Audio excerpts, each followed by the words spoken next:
سلام دوستان عزیز، امیدوارم که حالتون خوب باشه. امروز میخوایم راجع به اضافه کردن یکی از حروف S, E, S, I, E, S به انتهای بعضی از واژه‌ها صحبت کنیم. عنوان درس به زبان انگلیسی هم هست Final S, E, S, I, E, S. قوانینش رو میخوایم بررسی کنیم، شرایطش رو میخوایم بررسی کنیم و تلفظشون رو هم میخوایم بررسی کنیم. پس بیاین که با هم این کار رو انجام بدیم. خب دوستان عزیز، در رابطه با شرایطی که ما اضافه میکنیم یکی از این سه تا حرف رو به انتهای واژه، اگه بخوایم صحبت کنیم 2 تا دلیل میتونیم بیاریم. دلیل اول جمع بستنه، دلیل دوم بحث سوم شخصه. توی جمع بستن فرض کنید که من میخوام واژه‌ای که انتخاب میکنم مثل کتاب، یه دونه کتاب رو تبدیل کنم به 3 تا کتاب.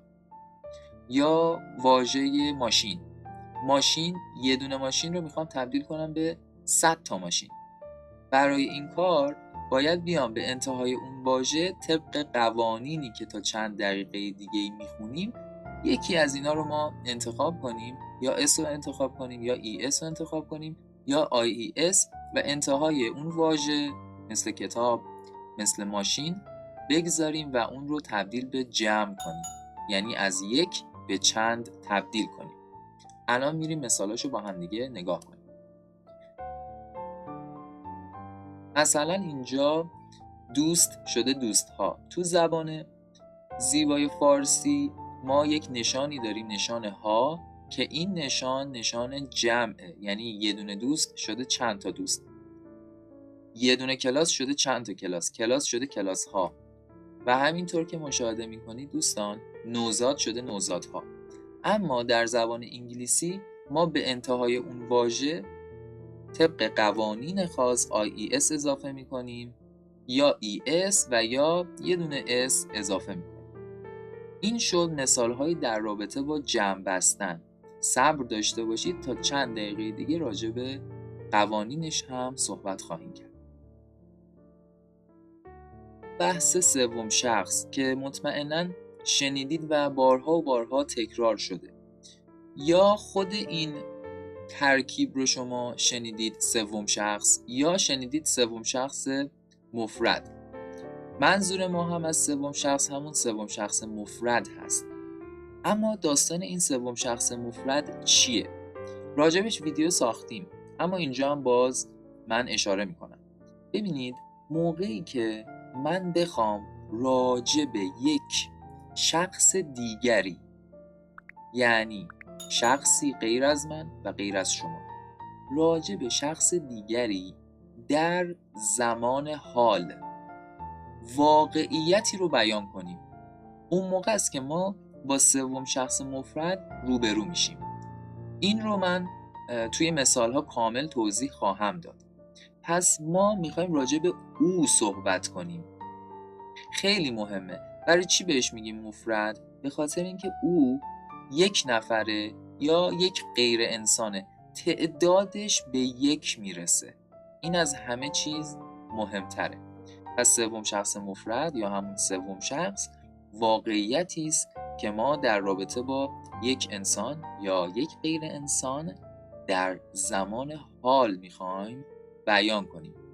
و اینجا خیلی قشنگتر میشه داستان.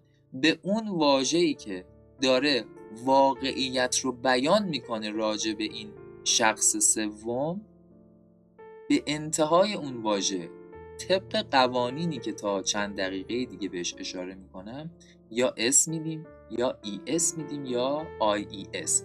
بریم مثال ها رو نگاه کنیم با هم دیگه. خب دوستان عزیز، همونطور که توی مثال ها دارید نگاه میکنید ما راجع به او داریم صحبت میکنیم. پس موقعی که من او دارم و موقعی هم که دارم یک واقعیت رو در زمان حال در رابطه با او بیان میکنم، پس میفهمم که سوم شخص باید داشته باشم. بحث سوم شخص و قوانین مربوط به سوم شخص.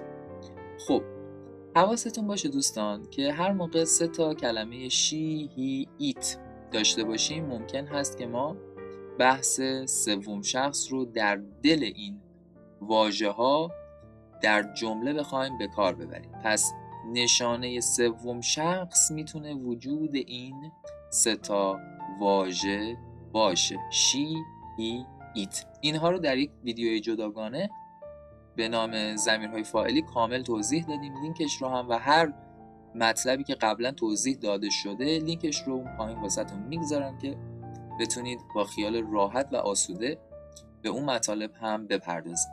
فرض میکنیم که شما دوستان عزیز این موضوعات رو میدونید و مشاهده کردید.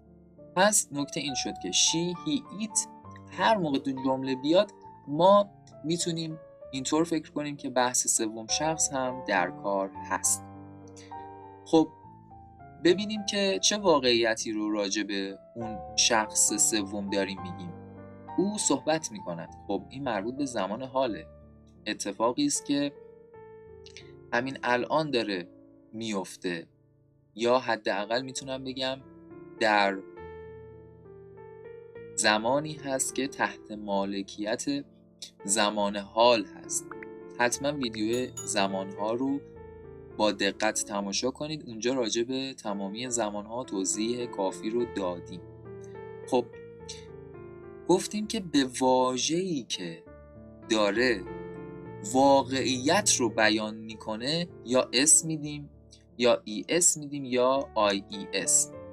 اون واژه‌ای که داره این واقعیت رو بیان میکنه speak هست. speak یعنی صحبت کردن. پس من به speak باید یا اس بدم یا ای اس یا آی ای اس. طبق قوانینی که تا چند اسلاید دیگه راجع به صحبت میکنیم speak اس میگیره. she speaks, he speaks, it speaks. اما نمونه بعدی دوستان، یادتونه گفتم که ما راجع به او میخوایم صحبت کنیم. خیلی وقتا هست که این او در چهره‌های دیگه‌ای ظاهر میشه. مثلا یه موقع هست اسم خود اون طرف میاد، یعنی اسم خود اون شخص سوم میاد، سارا. یه موقع هست شخص سوم ما در قالب نسبت‌های فامیلی میاد یا مالکیت‌ها میاد. دوستانی که ویدیو صفت ملکی رو مشاهده کردن میدونن his sister یعنی خواهر اون آقا پسره. پس اینجا با یه نسبتی اومده، اینجا توی این مثال خود اسم شخص اومده. پس حواستون باشه اینطور نیست همیشه جمله های ما با او آغاز بشه. ممکنه اسم طرف بیاد، ممکنه نسبت های یه شخص دیگه‌ای بیاد. این رو حواستون باشه. حالا نوشته که سارا speaks یعنی سارا صحبت میکنه. گفتیم چون داره واقعیتی رو در زمان حال در رابطه با سارا بیان میکنه، من به اون واژه‌ای که بیان کننده واقعیت هست یا باید اس بدم یا ای اس و یا آی ای اس. مثال پایین هم به همین ترتیب هست. ما داریم راجع به خواهر اون آقا پسر صحبت میکنیم، پس یک واقعیتی رو هم داریم راجع بهش میگیم در زمان حال. بنابراین باید به اون واژه‌ای که داره واقعیت رو بیان میکنه باید یکی از اون سه حرف اس، ای اس یا آی ای اس رو اضافه کنیم. بریم سراغ قوانین. خب دوستان عزیز، میخوایم با قوانین ای اس صحبت کنیم. کی میشه که ما بخوایم به انتهای واژه‌مون با دلایلی که گفتیم قانون ای اس رو پیاده سازی کنیم؟ هنگامی که انتهای واژه ما CH باشه، SH باشه، S باشه، X باشه و Z باشه، برای اینکه اون واژه رو تبدیل به جمع کنیم یا اینکه سوم شخص داشته باشیم، باید به انتهای اون واژه ES اضافه کنیم. بریم سراغ مثال ها که بهتر یاد بگیریم. عزیزان نگاه کنید، یه واژه‌ای داریم watch. خب یکی از معنیای watch یعنی تماشا کردن. خب تماشا کردن یک عمل هست دیگه. عمل میره توی بحث سوم شخص. خب گفته میشه که سارا تلویزیون تماشا میکنه. خب ما داریم راجع به سارا یک واقعیتی رو بیان میکنیم و واژه‌ای که واقعیت رو داره بیان میکنه در زمان حال watch هست. پس من به خاطر اینکه اینجا سوم شخص دارم، یک واقعیتی راجع به سوم شخص در زمان حال بیان کردم، باید به این واژه watch تماشا کردن یک حرف از بین 3 حرف S, ES و IES eضافه کنم.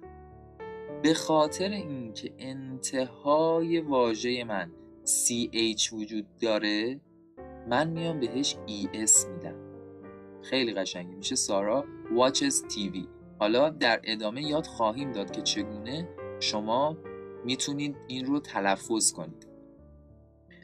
دومین نمونه wash. ببینید wash در واقع انتهای wash چی داریم؟ SH داریم. خب بریم سراغ نمونه. فرض کنید که نمونه داره میگه مریم دستش رو میشوره. خب یک واقعیتی رو در زمان حال داریم در رابطه با مریم میگیم. اون واژه‌ای که داره واقعیت ما رو بیان میکنه، واقعیتی که در رابطه با مریم هست، واژه واش هست. پس من اینجا سوم شخص دارم چون دارم راجع به مریم صحبت میکنم. یک سوم شخص هست، یک فرد دیگری هست. به واش باید در واقع از بین 3 حرف S, E, S, I, E, S یکی رو انتخاب کنم و بهش اضافه کنم. چون واش انتهای واژه‌اش SH وجود داره، من بهش ES میدم. میشه مریم washes her hand، یعنی مریم دستش رو میشوره. اما چند مثالی که ما میخوایم دلیل S دادن، ES دادن یا IES دادنمون اسم باشه رو اینجا آوردیم. مثلا کلاس یعنی کلاس. برای اینکه یه دونه کلاس تبدیل بشه به چند تا کلاس، من بهش ES میدم. چرا؟ چون انتهای واژه من S وجود داره و طبق قوانین هم خوندیم که باید بهش ES بدم. باز کاری اصلا به معنیش نداریم. معنیش میشه وز کردن، تلفن زدن هم میشه. این که گفتم کاری به معنیش نداریم، منظورم اینه که بحث یادگیری واژگان نیست. فقط در همین حد که آشنا بشید با این واژه کفایت میکنه. خب انتهاش Z داره. من میخوام که در واقع سوم شخص استفاده کنم. مثلا بگم که اون پشه وز میکنه. خب ما میدونیم راجع به اون پشه که یک شخص دیگه، یک غیر انسان دیگری هست، یه واقعیتی رو در زمان حال داریم بیان میکنیم و به اون واژه‌ای که داره واقعیت رو بیان میکنه باید یکی از 3 حرف S, ES یا IES رو اضافه کنیم. بنابر قوانینی که خوندیم متوجه میشیم که چون باز انتهاش Z داره، ما باید بهش ES اضافه کنیم. اما واژه بعدی باکس هست به معنی جعبه. اگه به چند جعبه بخواد تبدیل بشه، طبق صحبت هایی که داشتیم انتهاش باید ES اضافه بشه. دوستان توی این مثال ها من مفصل توضیح دادم که شما بعد از دیدن این ویدیو کاملا با موضوعات آشنا شده باشی و ملکه ذهنت شده باشه.